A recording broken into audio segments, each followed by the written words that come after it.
ನಮಸ್ಕಾರ. ರಿವ್ಯೂ ಚಾನಲ್ಗೆ ಸ್ವಾಗತ. ನಾನು ಸೌಖ್ಯ Gaonkar. CJP protest, Delhi protest ಯಾಕೋ ಬೇರೆ ಆಯಾಮವನ್ನು ಪಡ್ಕೊಂಡ್ಬಿಟ್ಟಿದೆ. ದಿಢೀರ್ ಅಂತ ಇವತ್ತು ಮಂಗಳವಾರ ಆದ ಬೆಳವಣಿಗೆನೇ ಬೇರೆ. ರಾಹುಲ್ ಗಾಂಧಿ ಅವರಿಂದ ದೊಡ್ಡ ಘೋಷಣೆ ಆಗಿದೆ. ನರೇಂದ್ರ ಮೋದಿ ಅವರ ಮನೆಯ ಎದುರು, PM ಹೌಸ್ ಎದುರು ನಿಂತು ಕಾಂಗ್ರೆಸ್ ದೊಡ್ಡ ಮಟ್ಟದಲ್ಲಿ ಹೋರಾಟವನ್ನು ಕ್ಲೈಮ್ಯಾಕ್ಸ್ ಅಂತ ಅಂದುಕೊಳ್ತಿರುವಾಗಲೇ ಕೈಗೆತ್ತಿಕೊಂಡಿದೆ. ಟ್ವಿಸ್ಟ್ ಕೊಡುವ ಮೂಲಕ ಬಹುದೊಡ್ಡ ಘೋಷಣೆಯಾಗಿದೆ.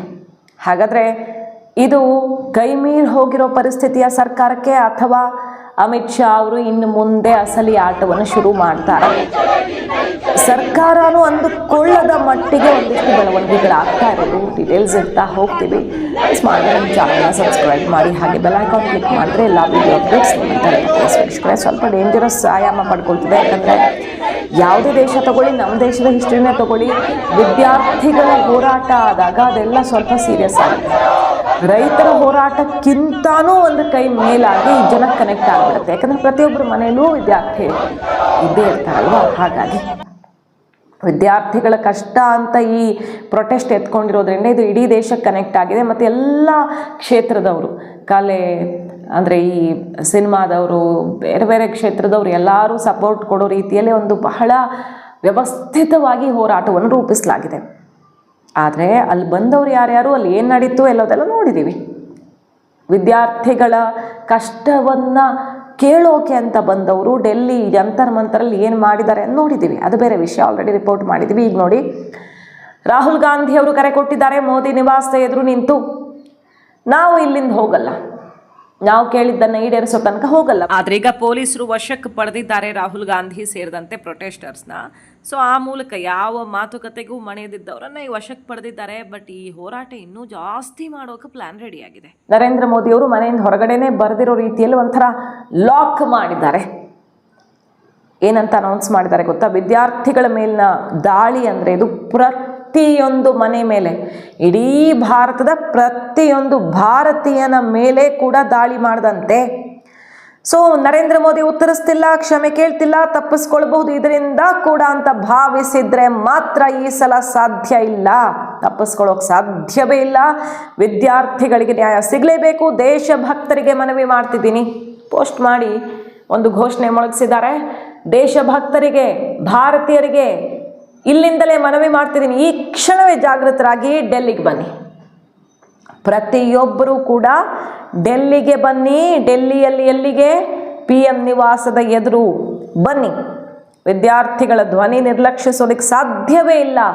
ಎಲ್ಲರೂ ಇಲ್ಲಿಗೆ ಬನ್ನಿ ಅಂತ ಕರೆ ಕೊಟ್ಟಿದ್ದಾರೆ. ಸೊ PM ನಿವಾಸದ ಎದುರಿಂದ ಕಾಲು ಕೀಳ್ತಾ ಇಲ್ಲ ಕಾಂಗ್ರೆಸ್. ಕ್ಲೈಮ್ಯಾಕ್ಸ್ ಅಂತ ಅಂದ್ಕೊಳ್ತಾ ಇರೋವಾಗಲೇ CJP ಪ್ರೊಟೆಸ್ಟ್ ಸ್ವಲ್ಪ ತಣ್ಣಗಾಗ್ತಿದೆ ಅಂದ್ಕೊಳ್ಳುವಾಗಲೇ ಮತ್ತೊಂದು ಕಡೆ ಜಂತರ್ ಮಂತರಲ್ಲಿ ಜೋರಾಗಿಬಿಟ್ಟಿದೆ ಹೋರಾಟ. ಮತ್ತಲ್ಲಿ ದೊಡ್ಡ ಸಂಖ್ಯೆಯಲ್ಲಿ ಜಮಾಯಿಸಿದ್ದಾರೆ. ಯಾರ್ಯಾರನ್ನ ಅರೆಸ್ಟ್ ಮಾಡಲಾಗಿತ್ತಲ್ಲ, FIR ಹಾಕಿ ಅವ್ರಿಗೆಲ್ಲ ಕೇಜ್ರಿವಾಲ್ ಜಾಮೀನು ಕೊಡಿಸಿದ್ದಾರೆ. 11 ಜನಕ್ಕೆ ಜಾಮೀನು ಕೊಡಿಸಿದ್ದಾರೆ. ಅದು ಹೆಂಗೆ ಟಚ್ ಮಾಡ್ತೀರಾ? ಸರ್ವಾಧಿಕಾರಿಯ ತಲೆ ಬಾಗಿಸೋಣ, ಸರ್ವಾಧಿಕಾರಿಯ ಕಥೆ ಮುಗೀತು ಅಂತ ಈಗ ಕೇಜ್ರಿವಾಲ್ ಮತ್ತಷ್ಟು ಫೋರ್ಸ್ನಿಂದ ಅಖಾಡಕ್ಕೆ ಧುಮುಕಿದ್ದಾರೆ. ಅಲ್ಲಿಂದ ಮಮತಾ ಬ್ಯಾನರ್ಜಿ ಬಂದಿದ್ದಾರೆ.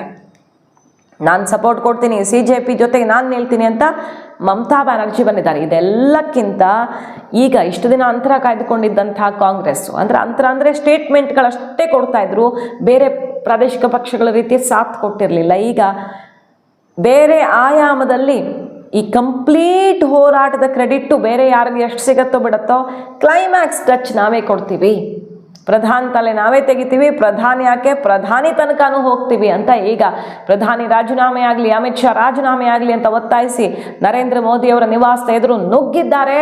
500 ಮೀಟರ್ ದೂರದಲ್ಲಿದ್ದೀವಿ ನಿಮ್ಮ ಬಾಗಿಲಿಂದ. ಸೊ ನೀವು ಇಲ್ಲಿಂದ ದಾಟ್ ಹೋಗಬೇಕು ಅಂದರೆ ನಮ್ಮ ಹತ್ರ ಬರಬೇಕು. ಅದು ಹೆಂಗೆ ಹೋಗ್ತಿರೋ ನೋಡೋಣ ಅಂತ ರಾತ್ರಿ ಇಡೀ ಅಲ್ಲಿ ಪ್ರೊಟೆಸ್ಟು ಮುಂದುವರಿತಾ ಇದೆ. ದೊಡ್ಡ ಸಂಖ್ಯೆಯಲ್ಲಿ ಜಮಾಯಿಸಿದ್ದಾರೆ. ಕೇಂದ್ರ ಮಂತ್ರಿ ಬಂದರು, ಇದು ಸೂಕ್ಷ್ಮ ವಲಯ, ನಿಮಗೆ ಗೊತ್ತು, ಇಲ್ಲೆಲ್ಲ ಹಿಂಗೆ ಮಾಡಬೇಡಿ ಅಂತ ಖಾಲಿ ಮಾಡ್ಸಕ್ಕೆ ನೋಡಿದ್ರು. ಸಾಧ್ಯವೇ ಇಲ್ಲ ಅಂತ ಡಿಮ್ಯಾಂಡ್ಸ್ ಇಟ್ಟಿದ್ದಾರೆ. ಏನೇನು ಡಿಮ್ಯಾಂಡ್ಸ್ ಇಟ್ಟಿದ್ದಾರೆ ರಾಹುಲ್ ಗಾಂಧಿ? ಇದಾದರೆ ಓಕೆ, ಇಲ್ಲ ಅಂದರೆ ಸಾಧ್ಯವೇ ಇಲ್ಲ ಅಂತ ಡಿಮ್ಯಾಂಡ್ ಇಟ್ಟಿರೋದು. ಫಸ್ಟು ಪ್ರಧಾನ್ ರೆಸಿಗ್ನೇಷನ್ ಆಗಬೇಕು, ಮತ್ತು ಅಮಿತ್ ಶಾನೇ ಸೆಷನ್ನಲ್ಲಿ ಇದ್ರ ಬಗ್ಗೆ ಸ್ಟೇಟ್ಮೆಂಟನ್ನು ಕೊಡಬೇಕು. ಕಂಪ್ಲೀಟ್ ಇದ್ರ ರೆಸ್ಪಾನ್ಸಿಬಿಲಿಟಿ, ಪ್ರಧಾನ್ ರಾಜೀನಾಮೆ, ಸ್ಟೇಟ್ಮೆಂಟು ಈಗ ಸೆಷನಲ್ಲಿ ಆಗಬೇಕು. ಪೇಪರ್ ಲೀಕ್ ಡಿಸ್ಕಷನ್ಗೆ ಪಾರ್ಲಿಮೆಂಟಲ್ಲಿ ಕಂಪ್ಲೀಟ್ ಅವಕಾಶ ಮಾಡಿಕೊಡ್ಬೇಕು. ಮತ್ತು ವಿದ್ಯಾರ್ಥಿಗಳ ಸಮಸ್ಯೆಗೆ ಧ್ವನಿಯಾಗಬೇಕು.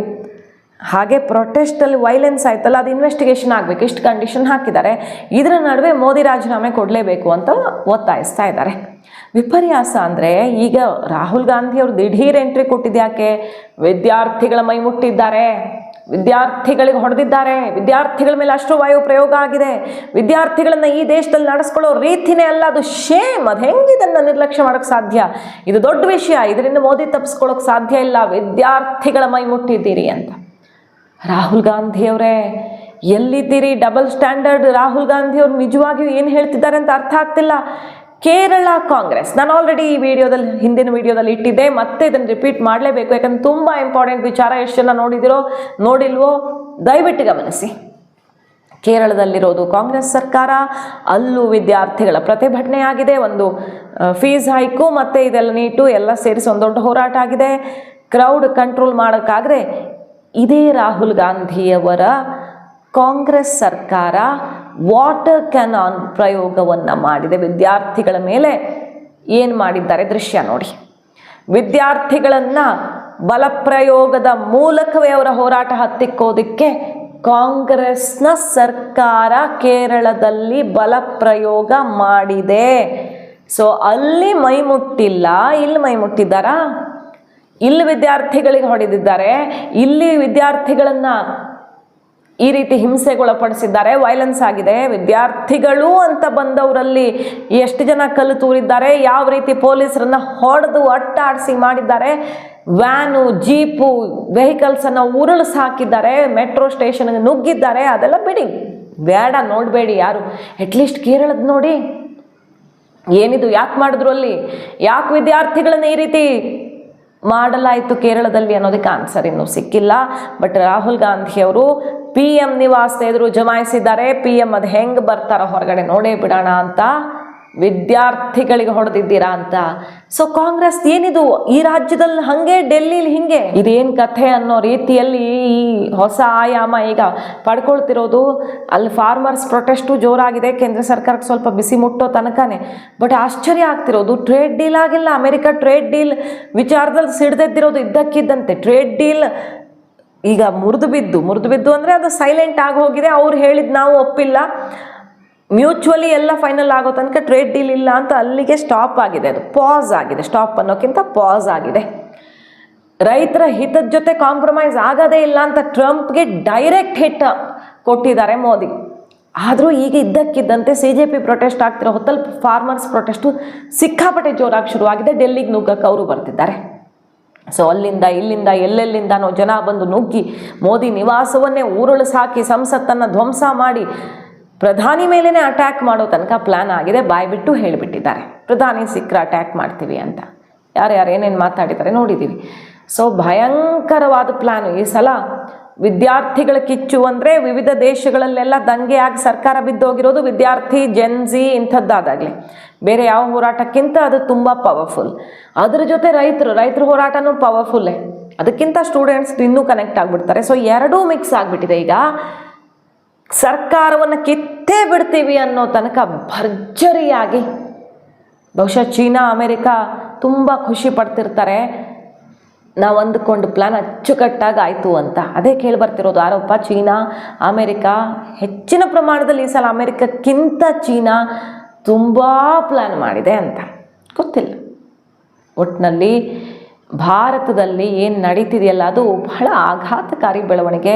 ಮೋದಿ ಶಾ ಇದನ್ನು ಹ್ಯಾಂಡಲ್ ಮಾಡಿದ್ರೆ ಮುಂದಾಗುವಂತಹ ಇದರ ಮುಂದುವರಿದ ಭಾಗ ಇನ್ನೂ ಸ್ಟ್ರಾಂಗ್ ಆಗಿರುತ್ತೆ ಅಂತ ಏನು ಹೇಳ್ತಿದ್ದಾರಲ್ಲ, ಅಷ್ಟೆಲ್ಲ ಆಗಕ್ಕೆ ಸಾಧ್ಯ ಇಲ್ಲ. ಈಗ ಇದನ್ನು ಹೆಂಗೆ ಕಂಟ್ರೋಲ್ ಮಾಡ್ತಾರೆ ಕಾದು ನೋಡಬೇಕು. ಪ್ರಧಾನ ರಾಜೀನಾಮೆ ಆದರೂ ಆಗಬಹುದು, ಅನಿವಾರ್ಯ ಆಗಬಹುದು. ಕೊಡಿಸಿಬಿಡಬಹುದಿತ್ತು, ಕೊಡಿಸಿದ್ರೆ ಇನ್ನೊಂದು ಕೇಳ್ತಾರೆ, ಇನ್ನೊಂದು ಮತ್ತೊಂದು ಹಂಗಾಗ್ತಾ ಹೋಗುತ್ತೆ. ಹಾಗಾಗಿ ಹಿಡಿದಿಟ್ಟಿದ್ದಾರೆ. ಕುತ್ತಿಗೆಗೆ ಬಂದಾಗ ಪ್ರಧಾನ ರಾಜೀನಾಮೆ ಆಗಬಹುದು. ಮಾಹಿತಿ ಇಷ್ಟ ಆಗಿದ್ರೆ ಮಿಸ್ ಮಾಡಿದ್ರೆ ನಮ್ಮ ಚಾನಲ್ನ ಸಬ್ಸ್ಕ್ರೈಬ್ ಮಾಡಿ, ನಿಮ್ಮ ಅಭಿಪ್ರಾಯ ಕಮೆಂಟ್ ಮಾಡಿ ತಿಳಿಸಿ. Thank you.